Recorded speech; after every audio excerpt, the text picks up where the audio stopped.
Hello बच्चों, नमस्ते। Welcome to this amazing session. आज हम एसएचएम का अगला पोर्शन आपके सामने लेके आए हैं, जहां पे हम डिस्कस करेंगे बच्चे सिंपल पेंडुलम। सिंपल पेंडुलम बहुत इंटरेस्टिंग है और काफी समय से, बहुत बचपन से हमें इसका इंट्रोडक्शन मिल जाता है।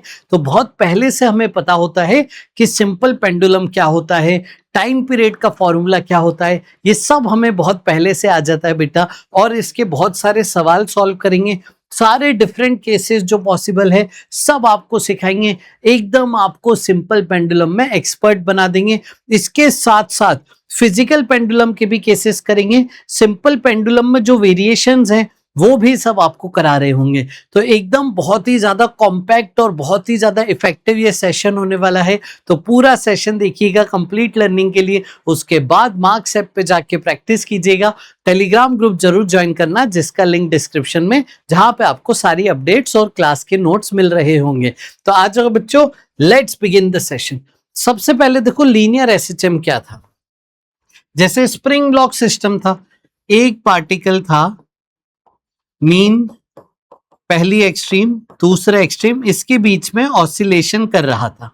ये एसएचएम जो था, इसे आप लीनियर एसएचएम कर रहे हैं। यस, यहां पे देखिए force equal to minus k x और acceleration equal to minus omega square x, ये दोनों आपकी मेजर इक्वेशंस थी जो हमेशा वैलिड रहेंगी। फिर देखिए टाइम पीरियड कैसे निकालते थे, मीन पोजीशन निकालते थे, मीन पोजीशन से डिस्प्लेस करते थे, उस पर एफपीडी बनाते थे, नेट फोर्स लिखते थे। नेट फोर्स में के अलग अलग चैप्टर्स में, अलग अलग सेगमेंट्स में, अलग अलग क्वेश्चंस में के की वैल्यू अलग अलग आ सकती है, बट कोई कांस्टेंट रहेगा।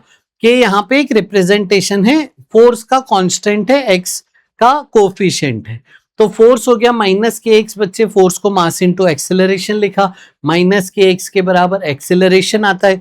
फिर हम इस एक्सेलरेशन को इससे कंपेयर करते हैं बच्चे, ओमेगा स्क्वायर आ जाता है, ओमेगा आ जाता है। फिर टाइम पीरियड हम 2 पाई बाय ओमेगा करके time period 2 pi root m by k हम डिराइव कर लेते थे। अब यहीं पे हम आ रहे हैं एंगुलर एसएचएम में। एंगुलर एसएचएम जैसे सिंपल पेंडुलम, आपका एक पार्टिकल आपने कनेक्ट कर दिया। अब देखिए वो एंगल जो है, वो एंगल इसका एसएचएम कर रहा है, इसका एंगल चेंज हो रहा है। समझ गए, एंगल चेंज हो रहा है, रोटेशनल मोशन है ये, हिंज के अबाउट रोटेशनल मोशन है। तो यहां पे अगर आप एनालॉजी पूरी एज इट इज एसएचएम में लीनियर और एंगुलर में एनालॉजी देखें तो सुनिएगा, मास की जगह आ जाएगा मोमेंट ऑफ इनर्शिया, सब कुछ सेम लॉजिक, बस मास की जगह मोमेंट ऑफ इनर्शिया, फोर्स की जगह टॉर्क आ जाएगा, डिस्प्लेसमेंट की जगह एंगुलर डिस्प्लेसमेंट आ जाएगा, एक्सीलरेशन की जगह अल्फा आ जाएगा। आई बात समझ में? तो ये पूरा ध्यान रखना है। तो यहाँ पे एंगुलर एसएचएम में एसएचएम की कंडीशन क्या हुई, वो ही टॉर्क इक्वल टू माइनस के थीटा। के यहाँ पे हो गया आपका टॉर्क का कांस्टेंट या एंगुलर डिस्प्लेसमेंट का कोफिशिएंट। फिर टॉर्क को आपने के थीटा लिखा, टॉर्क को आई अल्फा लिखा, फिर अल्फा निकाल लिया। अब एंगुलर एसएचएम में alpha equal to minus omega square theta होगा। यहां पे ये जो ओमेगा है ये एंगुलर फ्रीक्वेंसी है, लिख भी देता हूं मैं आपके लिए। ये जो ओमेगा है एंगुलर फ्रीक्वेंसी है। तो इसको आपने इससे कंपेयर किया, ओमेगा आ गया और टाइम पीरियड आ गया 2 पाई बाय ओमेगा करके। यहां पे आप ध्यान से देखो 2 पाई रूट एम बाई के आया था पीछे, मास की जगह बस देखिए यहाँ पे मास की जगह बस आ गया मोमेंट ऑफ इनर्शिया। तो ये आपकी वर्किंग होगी एंगुलर एसएचएम में। अभी मैं सिंपल पेंडुलम के लिए डिराइव करूंगा, फिजिकल पेंडुलम करूंगा, यही वर्किंग है, ये आप संभाल के रखिएगा। चलिए स्टार्ट करते हैं सिंपल पेंडुलम। सबसे पहले आप अगर निकालना चाहते हैं टाइम पीरियड, तो यहां पे आप कहोगे टॉर्क मेथड, जैसे हमने वहां पे कहा था फोर्स मेथड। सबसे पहले हम निकालेंगे find mean position. Mean position जहां पे टॉर्क जीरो है ना, रोटेशनल इक्विलिब्रियम वाली पोजीशन निकालेंगे जहां पे नेट टॉर्क जीरो। फिर आप बोलोगे स्मॉल एंगुलर डिस्प्लेसमेंट आप दो थीटा, फिर आप एंगुलर डिस्प्लेसमेंट थीटा दीजिए। ठीक है, मीन पोजीशन से थोड़ा रोटेट कीजिए, एंगुलर डिस्प्लेसमेंट थीटा दीजिए। फाइंड नेट रीस्टोरिंग टॉर्क निकालिए, जो उसको वापस लाएगा अपनी मीन पोजीशन पे, वो नेट टॉर्क निकालेंगे। फिर हम टॉर्क को कंपेयर करेंगे माइनस के थीटा से, हम टॉर्क को लिखेंगे आई अल्फा, अल्फा को लिख देंगे minus omega square theta, omega find करेंगे, टाइम पीरियड फाइंड करेंगे। ये हमारा टाइम पीरियड निकालने का टॉर्क मेथड हो गया। सेम वर्किंग हम सिंपल पेंडुलम पे अगर करें, यहाँ पे ये रस्सी है, रस्सी आइडियल है, रस्सी का कोई मास नहीं है, मास उससे कनेक्ट किया है, एल लेंथ है, समझ गए बेटा। तो ये आपकी रोटेशनल इक्विलिब्रियम की पोजीशन है, हिंज के अबाउट रोटेशनल मोशन हो रहा है, हिंज मतलब जहां पे पॉइंट को कनेक्ट किया था। अब आप इससे डिस्प्लेस कीजिए थीटा एंगल पे। अब यहाँ पे इसका एफबीडी बनाइए, एफबीडी क्या बनेगा देखिए, एमजी नीचे, अब आप एमजी के कंपोनेंट लीजिए, टेंशन इधर, तो ये एंगल थीटा है बच्चे, तो आप देखो टेंशन mg cos थीटा और बचा यहाँ पे mg sin थीटा। अब देखिए इन दोनों का टॉर्क बताइए क्या होगा, टेंशन का और mg cos थीटा का टॉर्क यहाँ जीरो हो जाएगा। टेंशन हिंज से ही पास कर रहा है, देखिए टेंशन का वेक्टर खींचिए, हिंज से ही पास कर रहा है, तो हिंज के अबाउट टेंशन का टॉर्क जीरो। ठीक उसी तरीके से mg cos थीटा भी हिंज से ही पास कर रहा है वेक्टर, तो हिंज से perpendicular distance mg cos theta का जीरो है, तो इनका टॉर्क जीरो है अबाउट हिंज। अब क्या करोगे, बचा कौन, mg sin थीटा ही तो बचा सर, mg sin थीटा यहां से परपेंडिकुलर, और हिंज से देखूं मैं अगर, तो आप देखो लेंथ उसकी परपेंडिकुलर डिस्टेंस l ही तो है, तो अबाउट हिंज अगर मैं यहाँ पे टॉर्क निकालूंगा बेटा, तो आप लिखोगे mg sin theta force into perpendicular distance, ये टॉर्क हो गया है ना। टॉर्क कैसे लिखते हैं हम, फोर्स इंटू परपेंडिकुलर डिस्टेंस, तो mg sin थीटा से परपेंडिकुलर डिस्टेंस l है, तो l से मल्टीप्लाई कर दिया। अब क्या ये SHM है, आओ देखें, क्या ये SHM है, नहीं, हमें सिर्फ थीटा चाहिए, यहां पे साइन थीटा है, तो ये SHM नहीं है बच्चों, यस ये ध्यान रखिएगा। अब मैं यहां पे अप्रोक्सीमेशन लगाता हूं, इफ थीटा स्मॉल तो साइन थीटा को आप थीटा लिखेंगे, तब टॉर्क देखिए आ जाएगा mg साइन थीटा को थीटा लिख लिया इंटू एल। मैं एक काम करता हूं, पहले एल लिख लेता हूं फिर थीटा लिख लेता हूं। अब देखिए, अब ये टॉर्क थीटा के प्रोपोर्शनल है, अब SHM माना जाएगा, और माइनस साइन तो आप रिप्रेजेंट करने के लिए लगा रहे हैं कि आपने एंगल जो है वो इस तरफ भेजा, लेकिन जो टॉर्क था वो इस तरफ था, तो अपोजिट सेंस दिखाने के लिए आप माइनस साइन लगा रहे होते हैं। तो अब आपने प्रूव कर दिया कि torque proportional to minus theta, hence this motion is SHM, लेकिन ओनली फॉर स्मॉल एंगल, समझ गए, बड़े एंगल पे नहीं करेंगे ये काम, only for small angle. In fact SHM maximum cases में स्मॉल डिस्प्लेसमेंट के लिए ही होता है, ये बात आप ध्यान रखना। चलिए अब इसका टाइम पीरियड निकालते हैं, सेम प्रोसेस वापस से, टॉर्क को लिखा माइनस mgl थीटा, आई अल्फा को लिखा हमने माइनस mgl थीटा, है ना, टॉर्क को आई अल्फा लिख दिया हमने। अब मोमेंट ऑफ इनर्शिया क्या लिखेंगे, तो देखिए सिंपल है, h पॉइंट के अबाउट आपको मोमेंट ऑफ इनर्शिया निकालना है, ये आपका मास है, तो पॉइंट मास का क्या होता है mr², मोमेंट ऑफ इनर्शिया का फॉर्मूला r हिंज से दूरी, तो ये हो गया ml² alpha equal to minus mgl theta, I की वैल्यू रख दी, देखिए मास से मास कट गया, आपको मिला ये। अब इससे कंपेयर करिए माइनस ओमेगा स्क्वायर थीटा से, तो देखो बच्चे ओमेगा आ गया √g/l, और टाइम पीरियड 2π/ओमेगा, ओमेगा का रेसिप्रोकल ले लीजिए 2π√L/g। This is the final time period of simple pendulum. आया बेटा समझ में, वेरी गुड। तो ये हमने टाइम पीरियड डिराइव किया सिंपल पेंडुलम का। आइए इस पे थोड़ी सी हम और बातचीत करें। सबसे पहले ये जो 2π√L/g है, इसमें जो ये L है, ये distance of centre of mass from hinge है, समझ गए। अब देखिए इसी L के ऊपर बेस्ड आपका एक सवाल है, जल्दी से इस सवाल का मतलब बताओ क्या होगा आंसर, फिर हम आगे बढ़ेंगे। ये देखिए सवाल, एक सिंपल पेंडुलम है, उसका जो बॉब है उसमें आपने लिक्विड फिल कर रखा है, अब उस बॉब में नीचे से होल है, तो लिक्विड कंटिन्यूअसली लीक आउट हो रहा है। अब आपसे बोला है फ्रीक्वेंसी ऑफ ऑसिलेशन आपको बताना है क्या हो रही होगी। फ्रीक्वेंसी के बारे में बताना, देखो फ्रीक्वेंसी होती है 1 अपॉन टाइम पीरियड। पहले मैं टाइम पीरियड के बारे में बात कर लेता हूं, ठीक है। चलो अब समझना मेरी बात, पहले पूरा भरा हुआ था तो पूरा फिल्ड था, तो सेंटर ऑफ मास कहां पे होगा? सेंटर ऑफ मास होगा सर डिस्टेंस एकदम सेंटर पे, और ये डिस्टेंस होगी एल। फिर धीरे धीरे मास कम होता जा रहा है, मास नीचे की तरफ जा रहा है, तो सेंटर ऑफ मास नीचे की तरफ जाएगा, यानी लेंथ एल इंक्रीज होगा। तो एल लेंथ इंक्रीज हो रहा है, मतलब टाइम पीरियड इंक्रीज हो रहा है। समझिए ये बात, वेरी गुड। अब क्या हुआ, सोचो पूरा मास खाली हो गया। जब पूरा मास खाली हो गया, सारा पानी निकल गया, तो सेंटर ऑफ मास वापस बीच में आ जाएगा, तो सेंटर ऑफ मास की लेंथ वापस वही हो जाएगी। Am I right? यानी L पहले बढ़ रहा था, लेंथ पहले बढ़ रही थी, फिर कम होके वापस पुरानी हो गई।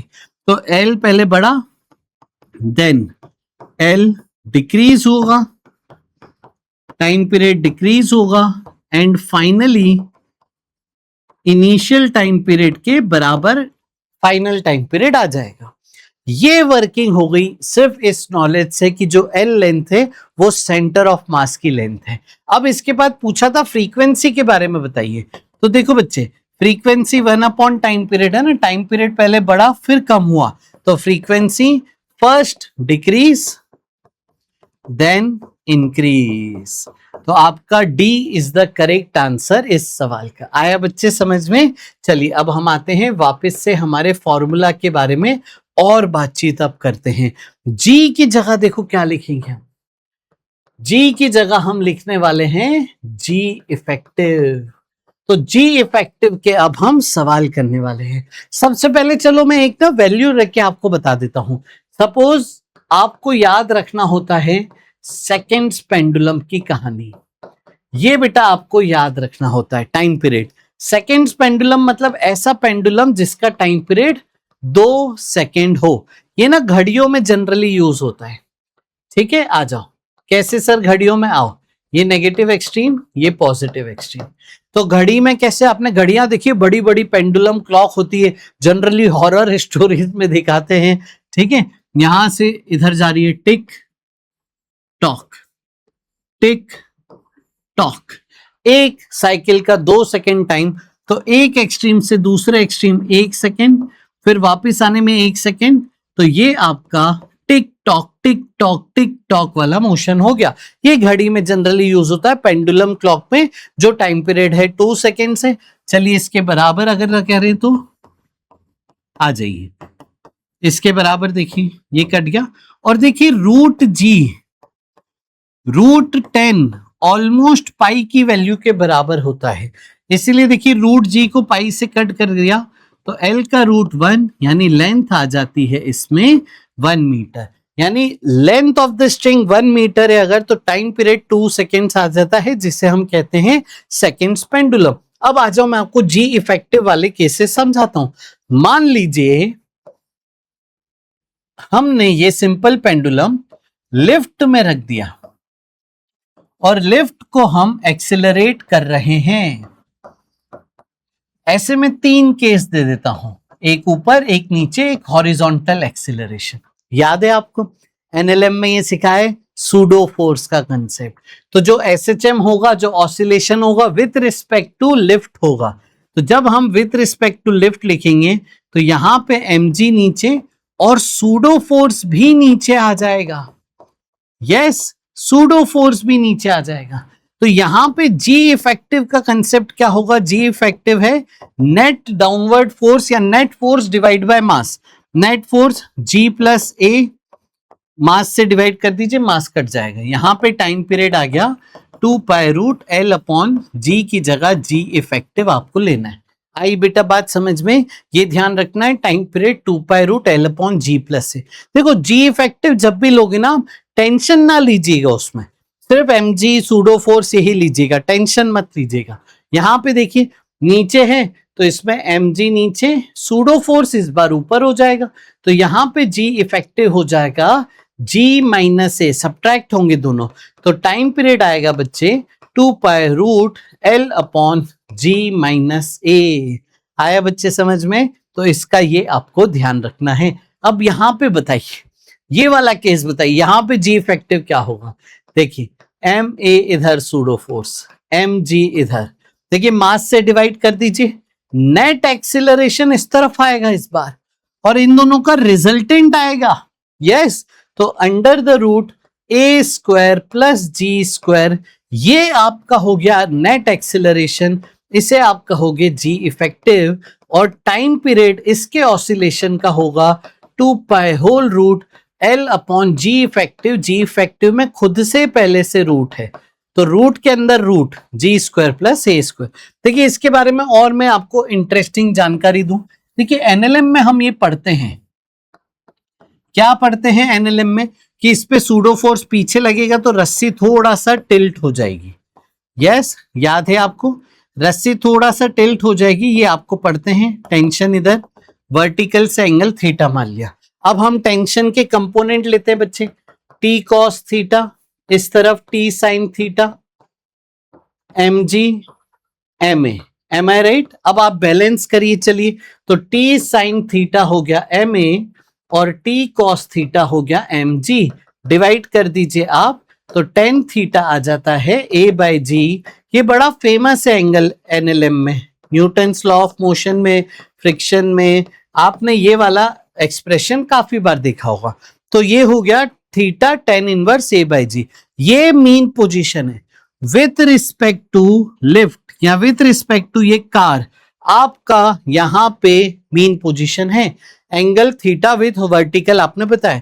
अब जो एसएचएम होगा वो इस मीन के अबाउट होगा, ऐसे इस तरीके से, समझ में आई बात? यहां पे आप देखो, इस केस पे आ जाओ, यहां पे एसएचएम इस तरीके से, ठीक है, एसएचएम वर्टिकल है और इस तरीके से मीन के अबाउट एसएचएम, यहां पे मीन ऐसी हो गई तो ये इस तरीके से एसएचएम यहां पे हो रहा होगा, मीन पोजीशन टिल्टेड है, समझ गए? इसी का वेरिएशन देखो एक और बनाते हैं, एक गाड़ी ले लेते हैं, कार में सिंपल पेंडुलम लगा देते हैं और कार को हम सर्कुलर मोशन में घुमा देते हैं।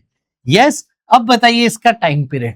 तो बेटा सर्कुलर मोशन में है तो कार का एक्सीलरेशन सेंट्रीपिटल एक्सीलरेशन हो गया, तो सूडो फोर्स जब लगाएंगे तो एम ए पीछे लगेगा और एम जी नीचे लगेगा। ये जो ए है ये सेंट्रीपिटल एक्सीलरेशन, सेंट्रीफ्यूगल फोर्स जिसे आप कहते हो आर ओमेगा स्क्वायर, तो जी इफेक्टिव हो जाएगा under the root a square plus g square, जहां पे ए की वैल्यू आप रखिएगा आर ओमेगा स्क्वायर, या फिर अगर स्पीड v दी है, ठीक है, स्पीड v है तो v स्क्वायर बाय आर, समझ गए? ये आपका जी इफेक्टिव होगा, फिर टाइम पीरियड में जी इफेक्टिव रख के आपको ये आंसर मिल रहा होगा। अब देखिए, अब हम और लेवल अप करते हैं और ऊपर ले जाते हैं एक लेवल, और आपको अब इंटरेस्टिंग सवाल लेके आते हैं। अगला सवाल आपके सामने देखिए क्या है, ये एंगल थीटा एक इंक्लाइन प्लेन पे ये जो ब्लॉक है स्मूथ इंक्लाइन प्लेन पे फ्री फॉल गिर रहा है, तो स्मूथ पे एक्सीलरेशन क्या होता है? जी साइन थीटा। ये डब्बा जी साइन थीटा एक्सीलरेशन से इंक्लाइन प्लेन स्मूथ पे फ्री फॉल कर रहा था। आपसे बोला है इसके अंदर जो आपने सिंपल पेंडुलम लगा दिया है उसका टाइम पीरियड बताइए। टाइम पीरियड का लॉजिक अभी भी वही है, 2π√L/G इफेक्टिव। आया बेटा समझ में? टाइम पीरियड का लॉजिक अभी भी वही है, ठीक है। अब बस आपको क्या देखना है, जी इफेक्टिव में बताया, टेंशन नहीं देखना है, mg देखना है और सूडो फोर्स देखना है। अब यहाँ पे इस m मास का जो सिंपल पेंडुलम का बॉब है इसका FBD बनाते हैं।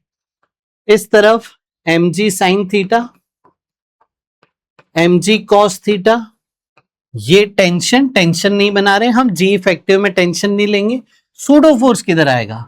डब्बा नीचे जा रहा है, फ्रेम ऑफ रेफरेंस का एक्सेलरेशन नीचे, तो सूडो फोर्स इस तरफ आएगा ma, और a कितना है बेटा अपने आप में? एक्सेलरेशन g साइन थीटा है। इसका मतलब ये वैल्यू और ये वैल्यू तो कैंसिल हो गई, इसका मतलब आप देखो ये आपका इक्विलिब्रियम पोजीशन बना, ये आपका इक्विलिब्रियम पोजीशन बना, यानी इंक्लाइन प्लेन से परपेंडिकुलर आपकी इक्विलिब्रियम पोजीशन होगी। और जी इफेक्टिव टेंशन को हटा के यही तो बचा बस। तो जी इफेक्टिव बेसिकली क्या हो गया, मास से डिवाइड कीजिए, वो हो गया जी कॉस थीटा, टाइम पीरियड आ गया 2 पाई रूट एल अपॉन जी कॉस थीटा। आया समझ में? इसका एसएचएम इसके अबाउट मीन पोजीशन के अबाउट हो रहा होगा। आगे बढ़ाते हैं कहानी को।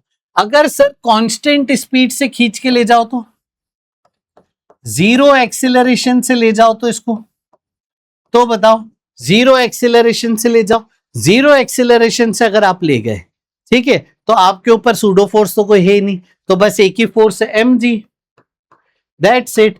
तो जी इफेक्टिव क्या हो गया, एम जी तो हो गया, बस ये रहा, दैट्स इट। अब आप बोलोगे कि सर पिछले वाले तरीके से बताओ एफपीडी बना के, तो आप बोलोगे एम जी साइन थीटा इस तरफ, एम जी कॉस थीटा इस तरफ, मास से डिवाइड कर देता हूं मैं, ठीक है, मास हटा देता हूं।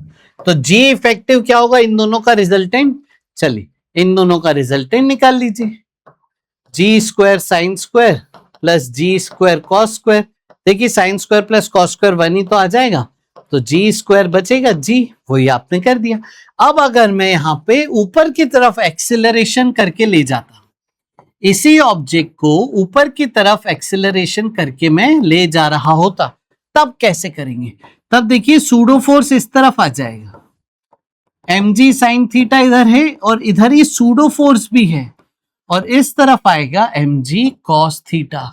देखिए दोनों परपेंडिकुलर है, तो resultant under root x square plus y square जैसे, तो g इफेक्टिव यहां पे बनेगा अंडर रूट, मास हटा दीजिए, g sine theta plus a, net acceleration इस तरफ का स्क्वायर प्लस इसका g cos थीटा का होल स्क्वायर, ये g इफेक्टिव होगा। और टाइम पीरियड होगा रूट में एल अपॉन जी इफेक्टिव, जी इफेक्टिव में खुद में रूट है, तो ये ध्यान रखेंगे, बहुत ये बच्चे कंफ्यूज होते हैं इन सवालों में।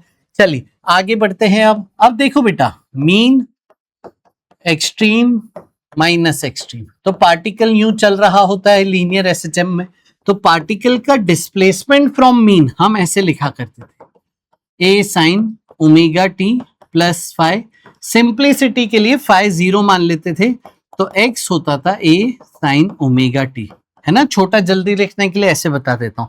तो x यहाँ पे डिस्प्लेसमेंट था, वही लॉजिक यहां पे कैसे बनेगा आप सोच के बताओ, वही लॉजिक यहां पे कैसे बनेगा? तो ये आपका एंगुलर डिस्प्लेसमेंट अब आपको निकालना है, तो सेम इक्वेशन यहां क्या बनेगी, theta equal to theta naught sine omega t, समझ गए? पक्का। थीटा नॉट को बोलोगे एंगुलर एम्पलीट्यूड, एंगुलर एम्पलीट्यूड मतलब मैक्सिमम एंगल जो जा सकता है, ठीक है।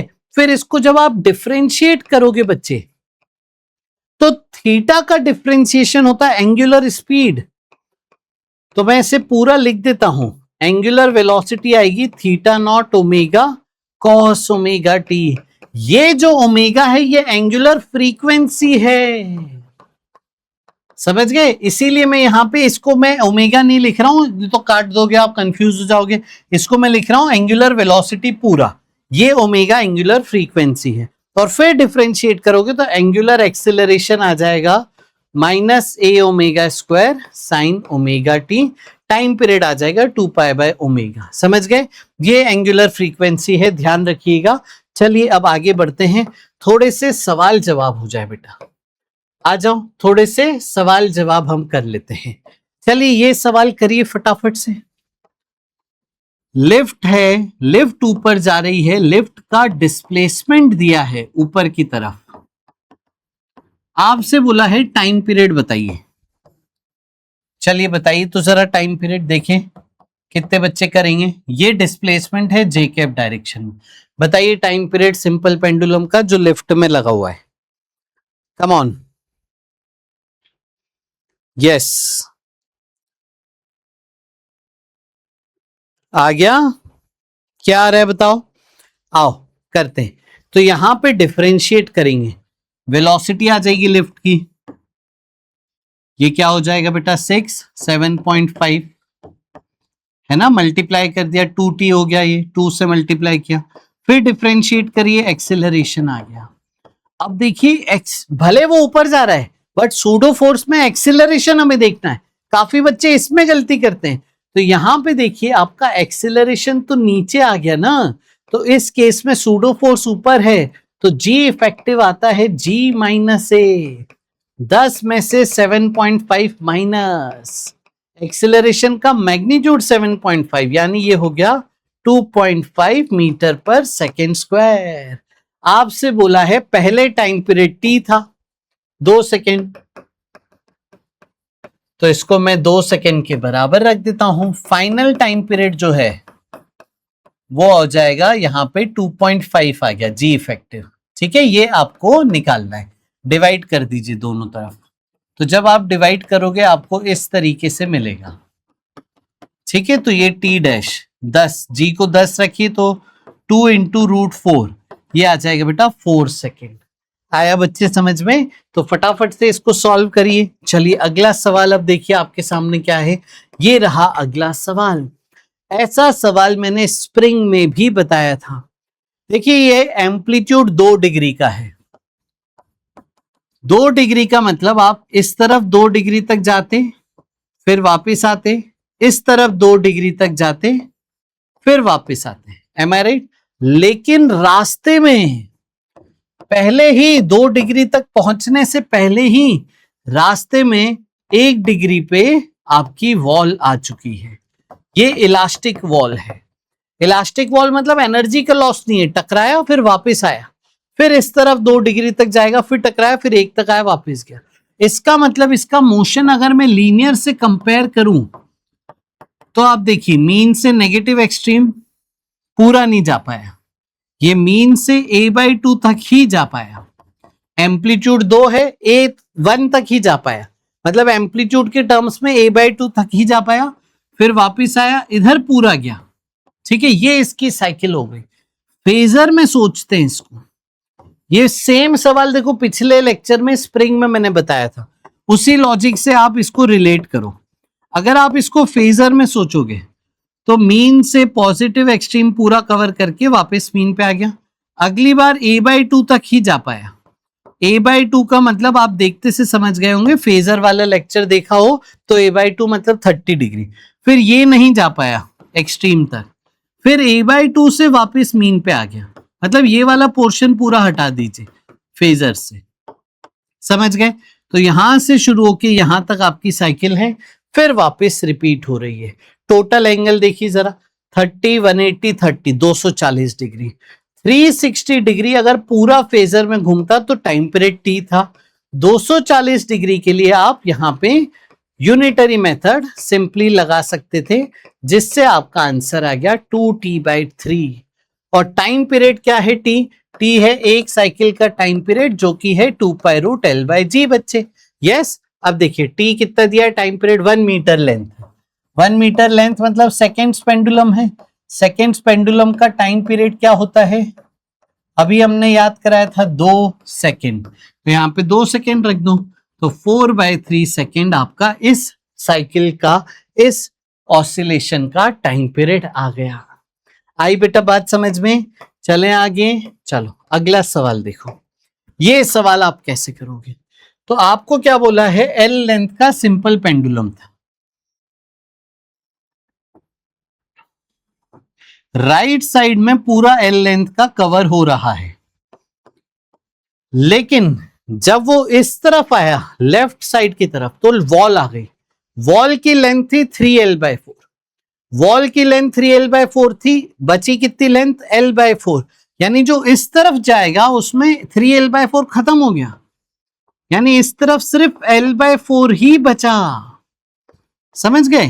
तो आधी साइकिल L लेंथ का है और आधी साइकिल L/4 लेंथ का है, तो टाइम पीरियड होता है 2π√L/g, तो इसका आधा प्लस दूसरी हाफ साइकिल में L की जगह L/4, इसका आधा। समझ गए? यस। अब देखो क्या बोल रहा है, टाइम पीरियड t डिफाइन कर दो L लेंथ को, तो इसको t बोल दो, तो t/2 प्लस ये √4 बाहर आ जाएगा, तो t/2 होल बाई 2, मतलब t/2 प्लस t/4, ये हो गया 3t/4 टाइम पीरियड हो गया 1 साइकिल का।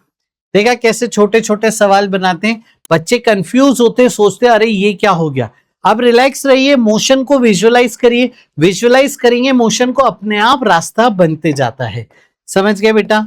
चलें आगे। चलो अब हम पढ़ रहे हैं फिजिकल पेंडुलम या फिर कंपाउंड पेंडुलम। आ जाइए, ठीक है। चलो नेक्स्ट हेडिंग डाल रहे हैं, फिजिकल पेंडुलम या फिर कंपाउंड पेंडुलम। अब मेरे को बताइए, जरूरी थोड़ी है कि एक मासलेस रस्सी के साथ ही सिंपल पेंडुलम बनाया जाए। क्या ऐसा नहीं हो सकता मैं एक रॉड को हिंज करके इसको थोड़ा सा धक्का दे दूं और ये एसएचएम करे? बिल्कुल हो सकता है। रॉड ले लो, रिंग ले लो, कोई भी बॉडी ले लो, रैंडम शेप की बॉडी ले लो, यस कोई भी एसएचएम करा सकते हैं। तो इस केस में हम टाइम पीरियड का फॉर्मूला क्या लिखेंगे वो आपको सिखा दे। तो मान लीजिए कोई रैंडम शेप की बॉडी है, ठीक है, ये इसकी ओरिजिनल सेंटर ऑफ मास थी और ये मीन पोजीशन थी। मीन पोजीशन आ गई। अब थोड़ा डिस्प्लेस कीजिए, जरा डिस्प्लेस आप करेंगे तो सेंटर ऑफ मास मान लीजिए इधर आ गया। समझ गए? ये डिस्टेंस d हो गया, ठीक है। सेंटर ऑफ मास इधर आ गया, ये डिस्टेंस d हो गया। अब mg का कंपोनेंट लिया था हमने, याद है क्या? क्या टॉर्क आया था? mg साइन थीटा का। तो mg साइन थीटा इस तरफ आ गया। टॉर्क क्या हो गया बच्चे? टॉर्क हो गया minus mg sine theta force into perpendicular distance. Theta को स्मॉल रखिए, साइन थीटा थीटा हो जाएगा। टॉर्क आ गया माइनस mg d थीटा। इसको फिर आई अल्फा के बराबर करिए, torque equal to I alpha. Alpha आ गया आपके पास minus mg d upon I into theta. Alpha को कंपेयर करिए माइनस ओमेगा स्क्वायर थीटा से। ओमेगा देखिए आ गया root mg d upon I. Time period देखिए आ गया 2 पाई बाय ओमेगा, यानी 2 pi whole root moment of inertia upon mg d। Yes, आया समझ में? पक्का। ये टाइम पीरियड आपको याद रखना है। आ जाओ, ये टाइम पीरियड आपको याद रखना है। टाइम पीरियड का फॉर्मूला है यहाँ पे 2 pi whole root moment of inertia upon mg d। अब कौन कौन सी चीज क्या है आओ मैं बताऊं। आई क्या है? Moment of inertia of complete body, पूरे सिस्टम का about rotation axis. Hinge axis कह दो या रोटेशन एक्सिस कह दो। समझ गए? रोटेशन एक्सिस के अबाउट मोमेंट ऑफ इनर्शिया पूरे सिस्टम का। m क्या है यहां पे? m है सिस्टम का मास। अब यहां पे गलती क्या होती है मैं बताऊं आप लोगों को, सुनना मेरी बात। गलती क्या होती है? कई बार मल्टीपल चीजें एक साथ जोड़ी जाती है, 2 डिस्क 2 रॉड जोड़ के बॉडी बनाई जाती है। तो बच्चे को ये फॉर्मूला याद आता है, वो mgd ही लिख देता है। लेकिन अगर 2 रॉड से मिलके बनाए हैं तो सिस्टम का मास कितना हो गया? दोनों रॉड का सम m प्लस m, तो उसकी जगह फिर 2m लिखना पड़ेगा आपको। आई बात समझ में? तो ये जो m मास है ये पूरे सिस्टम का मास है, जितनी बॉडी है सबको मिला के मास रखिएगा। d क्या है? Distance of centre of mass of system from hinge. आई बात समझ में? चलिए थोड़े से सवाल जवाब करते हैं, उससे और अच्छे समझ में आएगा। मान लीजिए रिंग है, ठीक है, m मास l लेंथ r रेडियस का रिंग है, इसे हिंज कर दिया है और फिर इस तरीके से ये रिंग ऑसिलेट कर रही है, ठीक है। चलिए बताइए टाइम पीरियड। डिस्क ले लीजिए, ठीक है, सेम पॉइंट पे हिंज कर दिया, इसी तरीके से ऑसिलेट कर रहे हो। रॉड ले लीजिए, m मास l लेंथ की रॉड ले लीजिए। चलिए यहां पे आइए, अब देखो रिंग का सेंटर के अबाउट पता है mr², ये तो सरकमफेरेंस वाले पॉइंट p के अबाउट चाहिए। तो मोमेंट ऑफ इनर्शिया निकालेंगे पैरेलल एक्सिस थ्योरम से।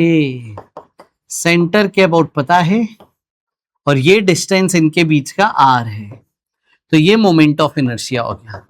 टाइम पीरियड के फॉर्मूला में रख दीजिए 2 pi root I upon mg d। d distance centre of mass की इनसे डिस्टेंस, रेडियस के बराबर। तो देखिए क्या आ गया, 2 पाई होल रूट 2r/g, ये इसका टाइम पीरियड आ गया। यस, चलिए इसी तरीके से डिस्क के लिए अगर किया जाए तो मोमेंट ऑफ इनर्शिया क्या होगा, mr²/2 होता है डिस्क का सेंटर के अबाउट। पैरेलल एक्सिस थ्योरम लगाइए, तो मोमेंट ऑफ इनर्शिया आ गया 3/2 mr²। अब देखिए टाइम पीरियड क्या होगा, 2 pi root moment of inertia रखा अपॉन में mg, d डिस्टेंस रेडियस के बराबर है, तो ये टाइम पीरियड आ गया 2 पाई होल रूट 3/2 r/g। आए बच्चे समझ में, वेरी गुड। यहां पे आइए, अब देखिए मोमेंट ऑफ इनर्शिया कॉर्नर के अबाउट रॉड का होता है ml²/3। अब d डिस्टेंस यहां पे क्या है, सेंटर की हिंज से दूरी l/2 है इस बार। समझ गए, ये बहुत ध्यान से लिखने पड़ते हैं, सिर्फ distances mass moment of inertia तो लिखना, बहुत केयरफुल होके लिखिए। तो टाइम पीरियड देखो आ गया 2 pi whole root moment of inertia upon mg/d। तो सॉल्व करिएगा आप, तो आपको मिला 2l/3g, ये टाइम पीरियड मिल गया। आया बच्चे समझ में, चलो मैं आगे, शाबाश। Moving on to the next सवाल। अब जो मैं बोलता था ना आपसे गलतियां करते बच्चे, वो सवाल मैं आपको ये कराता हूं। इस सवाल में बच्चे गलतियां करते हैं। A system of 2 identical rods, दोनों का मास m है, दोनों की लेंथ l है, इसको कॉर्नर पे दोनों के हिंज किया है, इस सिस्टम को डिस्प्लेस किया है और आपसे पूछा है कि यहां पे ये 90 डिग्री भी था, l है तो, और आपसे पूछा है टाइम पीरियड बताइए। तो सबसे पहले मोमेंट ऑफ इनर्शिया बताइए। देखिए दोनों रॉड का ऐड करना पड़ेगा कॉर्नर के अबाउट, ये रहा, तो ये हो गया 2ml²/3, ये मोमेंट ऑफ इनर्शिया है। समझ गए। अब बचता है सेंटर ऑफ मास की डिस्टेंस, वो कैसे निकालेंगे आओ मैं बताऊं। सेंटर ऑफ मास निकालना पड़ेगा बच्चे, आ जाओ, ठीक है। इसका सेंटर ऑफ मास कहां होगा, m मास का 0,l/2 पे। इसका सेंटर ऑफ मास कहां होगा, l/2, 0 पे। तो अगर मैं position vector of centre of मास निकालता हूं बच्चे, तो m1 x1 0 है j तो, और m2 x2 तो 0 है, y2 आएगा ये j कैप पर, upon m1 plus m2। Basically ये मिल गया l/4 i cap plus l/4 j cap. ये सेंटर ऑफ मास के कोऑर्डिनेट आ गए। अगर मैं इसको ओरिजिन मान लूं तो ये सेंटर ऑफ मास के कोऑर्डिनेट। कई बार बच्चे जल्दीबाजी में l/2, l/2 लिख देते, गलत हो जाता है वो, l/4, l/4 है। अब हिंज से डिस्टेंस चाहिए, हिंज यहां पे किया था ना, ये पॉइंट P था, हिंज से डिस्टेंस ये है D, तो D डिस्टेंस फॉर्मूला लगा दीजिए, ये आपका डिस्टेंस बनेगा बच्चे, जो आ जाएगा सॉल्व करके l/4 इंटू √2, यानी l/2√2। ये डिस्टेंस है सेंटर ऑफ मास का P पॉइंट से, ये डिस्टेंस हमने निकाल लिया l/2√2। अब आइए टाइम पीरियड निकालते हैं। 2 pi whole root I upon mg/d में वैल्यू रखते हैं, I रख दो बच्चे। अब देखिए यहां पे डिनोमिनेटर mg/d l/2√2, अगर आपने ये लिख दिया तो आपका गलत हो जाएगा। क्यों? क्योंकि अभी मैंने बोला यहां पे मास ऑफ सिस्टम लिखना है ना, तो 2 है मास ऑफ सिस्टम 2m। अब सही है, तो अब देखो क्या आ जाएगा, ये 2 इससे कट गया, ऊपर गया 2√2/3 l/g। यस, तो ये आपका आ गया ऑप्शन नंबर बी। समझ में आया बेटा कैसा हो रहा है सवाल? यस, ध्यान रखिएगा इसे ना बिल्कुल अच्छे से। चलो आगे बढ़ाते हैं अब कहानी को, अगले केस पे चलते हैं। अगला केस देखिए क्या है, एक डिस्क है, इसको सेंटर से x दूरी पे हिंज किया है, रेडियस r है, m मास है। आपको बोला है x बताओ for which time period is minimum. सोचो तो जरा क्या होगा x और कैसे करेंगे। मिनिमा आ गया यहां पे, क्या करोगे बताओ।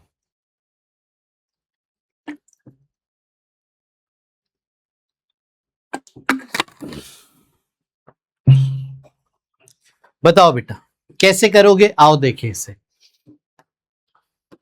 मैं अगर टाइम पीरियड निकालने की कोशिश करूं, पहले मोमेंट ऑफ इनर्शिया निकालना पड़ेगा। वो होगा सेंटर ऑफ मास से पैरेलल एक्सिस थ्योरम लगाओगे तो ये मोमेंट ऑफ इनर्शिया बनेगा। टाइम पीरियड आ जाएगा आपका 2π√I upon mg/d, centre of मास और हिंज की डिस्टेंस x है। अब देखिए मास काट दीजिए, एलसीएम ले लीजिए तो आपको मिलेगा r² प्लस 2x² अपॉन जी भी मैं बाहर ले लेता हूं, x बचा और एक एलसीएम लेके 2 आ गया। है मैं राइट बच्चों? ये आपके पास सेटअप बन गया। ये 2 भी कांस्टेंट है, बाहर ले लेते हैं। यस ठीक है। अब देखो टाइम पीरियड मिनिमा चाहिए, मैक्सिमा मिनिमा लगाएंगे। मैक्सिमा मिनिमा में पहला डेरिवेटिव 0 करते हैं। तो ये जो फंक्शन है ना अंदर जो बन रहा है, इस फंक्शन का पहला डेरिवेटिव 0 करेंगे। जहां पे पहला डेरिवेटिव 0 होगा वो आपको मिनिमा की पोजीशन देगा। देखिए रूट लेंगे तो अननेसेसरी बड़ा हो जाएगा, आप सिर्फ अंदर वाले फंक्शन को ही मिनिमा देख लीजिए। तो आपके पास y मान लेते हैं, ये एक्सप्रेशन बन गया। ठीक है। अब देखो इसको डिफरेंशिएट जब आप करोगे ना तो आपको क्वोशिएंट रूल लगाना पड़ेगा। डिनोमिनेटर का स्क्वायर, न्यूमरेटर का डिफरेंशिएशन, r तो कांस्टेंट है, x स्क्वायर का कर दिया, into denominator as it is minus quotient rule लगाइए पूरा, numerator as it is into denominator x का डिफरेंशिएशन। तो देखिए क्या बना ये 4x², ये रहा। इसको आपको 0 तो करना है, देखिए डिनोमिनेटर तो 0 हो जाएगा। इसको सॉल्व कीजिए तो आपको मिलेगा 2x² इक्वल टू r²। तो यहां से x कितना आ गया बच्चे, x आ गया r/√2। तो कहां पे आपको हिंज करना चाहिए, r/√2 डिस्टेंस पे डिस्क में, तब जाके टाइम पीरियड मिनिमम आएगा। ये हमने बता दिया, x की वैल्यू आंसर आ गया r/√2। समझ गया बेटा? चलो और थोड़ी सी एग्जाम कुछ स्टैंडर्ड बातें भी कर ली जाए। देखिए सिंपल पेंडुलम का अगर एम्पलीट्यूड बढ़ा दिया जाए, एम्पलीट्यूड अगर आपको 15 डिग्री से ज्यादा है तो फिर टाइम पीरियड 2π√L/g नहीं चलेगा। एक बड़ी सी सीरीज बनती है, उसका अप्रोक्सीमेट लेके ये फॉर्मूला आता है 2π√L/g into 1 plus θ²/16। Theta not is angular amplitude, वो दिया रहेगा, रेडियन में रखना है इसको। ठीक है, ये आपको ध्यान रखना है। फिर अगर हम फ्लूइड में, पानी में डाल दिया पूरा सेटअप और पानी में सिंपल पेंडुलम चला रहे, तब आपका जी इफेक्टिव बदल जाता है। इस केस में सूडो फोर्स लगा के जो जी इफेक्टिव आता है वो हम बता दें 1 माइनस डेंसिटी लिक्विड की डिवाइडेड बाय डेंसिटी सॉलिड की। समझ गया बेटा? ये आपका सेटअप आता है। तो फ्लूइड में ये कैसे आता है ये मैं अगले लेक्चर में बताऊंगा। इसके बाद देखो प्लेलिस्ट में एक और लेक्चर है जहां पे आपको मल्टीपल एडवांस केसेस बताए हैं, वहां पे मैं फ्लूइड का डिटेल में बताऊंगा। आप याद रखिएगा बॉयंसी फोर्स लेते हैं तो ये जी इफेक्टिव आ जाता है, वो यहाँ पे पुट करके आंसर आ जाएगा टाइम पीरियड इनसाइड फ्लूइड। अब अगर बहुत बड़ी लेंथ होती है सिंपल पेंडुलम की तो देखिए कैसे करते हैं, अर्थ बनानी पड़ेगी, बहुत बड़ी लेंथ है, सिंपल पेंडुलम कहीं स्पेस से कनेक्टेड है। समझ गए? अब इसको जब आप टिल्ट करोगे तो फोर्स नीचे नहीं बनाएंगे एमजी, एमजी फोर्स बनता है अर्थ के सेंटर की तरफ। आया समझ में? तो यहां पे एक ट्रायंगल बनाते हैं, फिर आप बड़ा सा एक यहाँ पे डेरिवेशन होता है टॉर्क का, फिर आप इससे जब टाइम पीरियड निकालते हो तो ये टाइम पीरियड बनता है। देखिए ध्यान से देखिए 2π√1/g, और ये देखिए क्या बन रहा है, बेसिकली इसको आप ऐसे लिख दीजिए, ये रहा ठीक है, और टाइम पीरियड को आप लिख दीजिए L इफेक्टिव बाय G। समझ गए, पहले हमने G इफेक्टिव लिया था, यहाँ पे एक प्रकार से L इफेक्टिव ले लीजिए। L इफेक्टिव यहां से निकालिए, उसको पुट कीजिए, तब आपका टाइम पीरियड आता है जब सिंपल पेंडुलम रेडियस ऑफ अर्थ के बराबर या उससे भी ज्यादा हाइट का होता है तो। और यहाँ पे R क्या है बेटा, R है यहाँ पे रेडियस ऑफ अर्थ जो होता है 6400 किलोमीटर। समझ गया बेटा, ये ध्यान रखना। अब इसी में एक सवाल आ जाता है, जब आपका इनफाइनाइट लेंथ का सिंपल पेंडुलम बोल दे तो इनफाइनाइट लेंथ यहाँ पे देखिए L को रखिए इनफाइनाइट, L बेसिकली लेंथ है और L इनफाइनाइट है, तो इनफाइनाइट रखिए। L इफेक्टिव क्या आ गया, L इफेक्टिव देखो आप निकालोगे तो वो आ जाएगा रेडियस ऑफ अर्थ के बराबर, टाइम पीरियड हो जाता है 2 pi root R E by g. Radius of earth जो है रखेंगे, जी की वैल्यू रखेंगे, सॉल्व करते हैं ना जब ये, तो 84.6 मिनट्स इसका वैल्यू आती है, ये याद रखना है। इनफाइनाइट लेंथ सिंपल पेंडुलम का टाइम पीरियड 84.6 मिनट्स होता है। आया समझ में बच्चों? अब हम बात करते हैं टॉर्शनल एसएचएम की। ठीक है, टॉर्शनल एसएचएम से पहले आपके बेसिक सिंपल पेंडुलम जैसे ही मैं दो केस और लाया हूं। ये देखिए, motion of ball in bowl, ये वाला सेटअप देखिए। एक बाउल है, स्मूथ है, ठीक है, तो रोलिंग वाला केस नहीं है, स्मूथ है। रोलिंग वाला केस अगले लेक्चर में करूंगा। ये बाउल का हम सेंटर बना लेते हैं, ये रहा, और बाउल का रेडियस है कैपिटल आर। एक छोटी सी स्मॉल एम मास की बॉल मान लेते हैं, ये मीन पोजीशन हो गई, उसको यहां पे रख के छोड़ दिया तो वो इस तरीके से यहां पे ऑसिलेट कर रही है। समझ गए? तो ये जो ऑसिलेशन है इस स्मॉल एम वाली बॉल का, ये इस सेंटर के अबाउट ही है। एक प्रकार से ये सिंपल पेंडुलम हो गया जिसकी लेंथ कितनी हो गई यार, तो टाइम पीरियड हो गया 2 pi root R by g. That's it, खत्म हो गया। यहां पे बॉल की साइज बहुत पॉइंट साइज थी।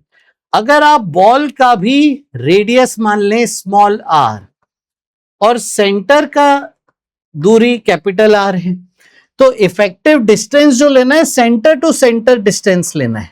समझ गए? तो कैपिटल आर में से स्मॉल आर माइनस करेंगे तो इस केस में टाइम पीरियड है 2 pi root R minus R by g. अगला केस देखिए।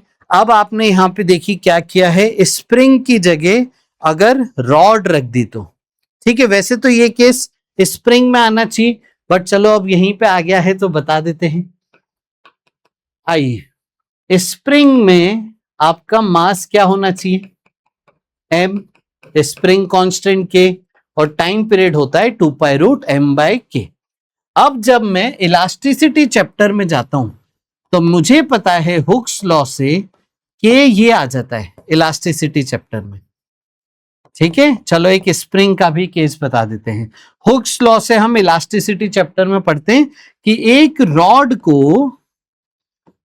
रॉड है जिसका एरिया है a, Young's modulus y, length है इसकी l, इसके साथ m मास कनेक्ट कर दिया और खींचा तो रॉड एक्सपांड हो रही है, कंप्रेस हो रही है। रॉड को मैं स्प्रिंग से रिप्लेस करता हूं और k की जगह ये रख दूंगा तो टाइम पीरियड आ जाएगा 2 pi root m upon A Y by L, और फ्रीक्वेंसी चाहिए तो टाइम पीरियड का रेसिप्रोकल करके फ्रीक्वेंसी आ जाएगी। आया समझ में? अब आते हैं टॉर्शनल पेंडुलम वाले केस पे। टॉर्शनल पेंडुलम मतलब देखिए, यहां से सोचिए, आप देख पा रहे हैं पेन हमारे सामने, ये हमारे सामने पेन है, ठीक है, यस, ये हमारे सामने पेन है। अब इस पेन को आप ऐसे वर्टिकली खींचेंगे और इस तरीके से अगर आप एसएचएम करेंगे तो स्प्रिंग वाला सिस्टम हो गया। इस पेन को अगर आप ऐसे खींच के छोड़ देंगे, ऐसा वाला सिस्टम करेंगे, तो ये सिस्टम आपका सिंपल पेंडुलम वाला हो गया। लेकिन आप इस सेटअप को आप टॉर्शनल वाला देखिए, टॉर्शनल में इसको इस तरीके से घुमाते हैं, ये ऐसे, ठीक है, इस तरीके से घुमा रहे हैं, तो ये इस तरीके से आपका एक ऑसिलेशन होगा। उस केस में ट्विस्ट कहा जाता है कि आपकी रॉड ट्विस्ट हो गई तो ट्विस्टिंग का टॉर्क आपको दिया जाता है, वो होता है -c × थीटा। सी आपका टॉर्शनल कांस्टेंट कहा जाता है, और एक सिंपल वायर के लिए सी की वैल्यू होती है ईटा पाई आर की power 4 upon 2 into length. Eta modulus of elasticity है, r radius of the wire है, L length of the wire है, आई मोमेंट ऑफ इनर्शिया है। तो torque equal to minus C theta लिखोगे। Theta angle of twist है जो इस तरीके से घुमा रहे हैं, है ना, जैसे ये आपने रॉड एक जगह से फिक्स करके इसको ऐसे घुमाए हैं, ठीक है, ट्विस्ट किया है, तो ट्विस्ट करेंगे तो वो ऐसे ऐसे करके आपका ऑसिलेशन कर रहा होगा। तो आप टॉर्क माइनस सी थीटा करते हैं। सी एक वायर के लिए जनरल ये होता है, इलास्टिसिटी चैप्टर में पढ़ते हैं मॉड्यूलस ऑफ रिजिडिटी के साथ, ये आपका टॉर्शनल कांस्टेंट आता है। फिर टाइम पीरियड में इसे आई अल्फा लिख के आप निकाल सकते हैं, आई बाई सी आ जाता है। ये आई जो है moment of inertia about axis, ठीक है। अब एक्सिस ऑफ रोटेशन कौन सा ये भी देखना रहता है, जैसे मान लीजिए डिस्क है यहाँ पे जो शो की है, तो एक्सिस ये वाली है ना, तो डिस्क ऐसे ऐसे आपका ऑसिलेट कर रही है ट्विस्ट होके, तो इस एक्सिस के अबाउट मोमेंट ऑफ इनर्शिया लेंगे, यहाँ पे रखेंगे, और जो टॉर्शनल टॉर्क है जो रॉड में इंटरनली प्रोड्यूस होता है उसका जो कोफिशिएंट है सी, वो रख के आपका यहाँ पे टॉर्शनल पेंडुलम का टाइम पीरियड मिलता है। आया समझ में बेटा? तो ये थे हमारे सारे केसेस। अब मैं आपको कुछ एडवांस इलस्ट्रेशन भी दिखाता हूं। ये देखिए, ये सवाल है, आपने सिंपल पेंडुलम के साथ स्प्रिंग कनेक्ट कर दिया। ये देखिए, ये सवाल है, सिंपल पेंडुलम के साथ स्प्रिंग कनेक्ट कर दी।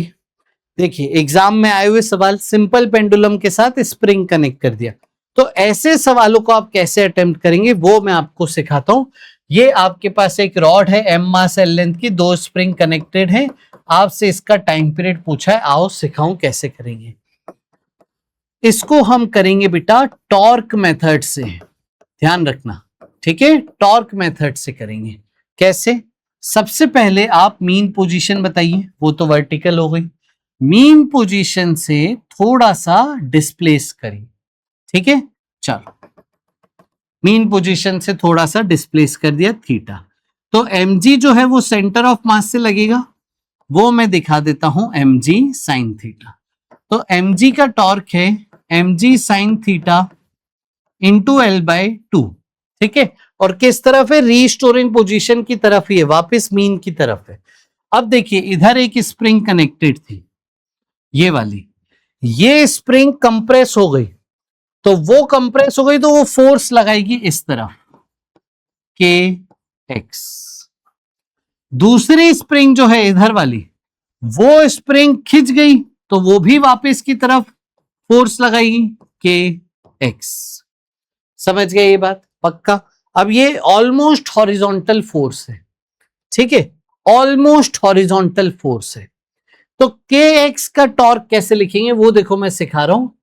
के एक्स इस तरीके से है, ये एल, ये थीटा, तो ये लेंथ कितनी हो गई? L cos theta. अब थीटा स्मॉल है अगर, तो मैं कॉस थीटा को 1 मान रहा हूं ऑलमोस्ट, तो मेरे पास स्प्रिंग टॉर्क क्या हो गया? के एक्स प्लस के एक्स इंटू हिंज से परपेंडिकुलर डिस्टेंस एल। अब देखिए दोनों रीस्टोरिंग फोर्स है, एक ही तरफ है, तो माइनस साइन लगा के नेट टॉर्क आप क्या लिख रहे हैं? साइन थीटा को थीटा लिख देंगे, minus m g l by 2 theta minus 2 k x L. अब यहां पे तो थीटा आया नहीं सर स्प्रिंग के टॉर्क में, वो देखो कैसे आएगा। आर्क लेंथ कितनी होती है बेटा बताओ? आर्क लेंथ का फॉर्मूला होता है x इंटू थीटा, या फिर इस ट्रायंगल में आप ये लेंथ निकालें और टेन थीटा को थीटा या साइन थीटा को थीटा रख दें, तो किसी भी तरीके से ये length x l into theta आ जाएगी, है ना। आर्क लेंथ होती है radius into theta, radius l length के बराबर है। तो आप देखो ये जब ऐसे ऑसिलेट कर रहा है, थीटा बहुत छोटा मानना है, ऐसे नहीं मानना कि ये बहुत ऊपर चली गई रॉड, नहीं नहीं फिर तो गड़बड़ हो जाएगी, एसएचएम होगा ही नहीं। इतना छोटा डिस्प्लेसमेंट है कि ऑलमोस्ट लीनियर है, तो ऑलमोस्ट लीनियर है, तो आपका वो जो x है इलोंगेशन इन द स्प्रिंग, वो आर्क लेंथ के बराबर है एल थीटा। तो ये एक्स की जगह एल थीटा आप रख दीजिए, ठीक है। तो माइनस एल थीटा, तो ये आपके पास टॉर्क का सेटअप आ गया। आया समझ में? चलो एलसीएम ले लेते हैं, माइनस थीटा कॉमन ले लेते हैं, आ जाओ, 2 उधर भेज दो, m g l plus 4KL² upon 2। सही है बेटा? यस, ये आपका आ गया टाइम पीरियड। अब कैसे निकालेंगे? आई अल्फा, आई क्या है बेटा? रॉड है कॉर्नर पे, ये आपका सेटअप आ गया। बस इसे अब आपको सॉल्व करना है। आ जाओ, 3 उधर भेज दो, ठीक है, एल कट जाएगा,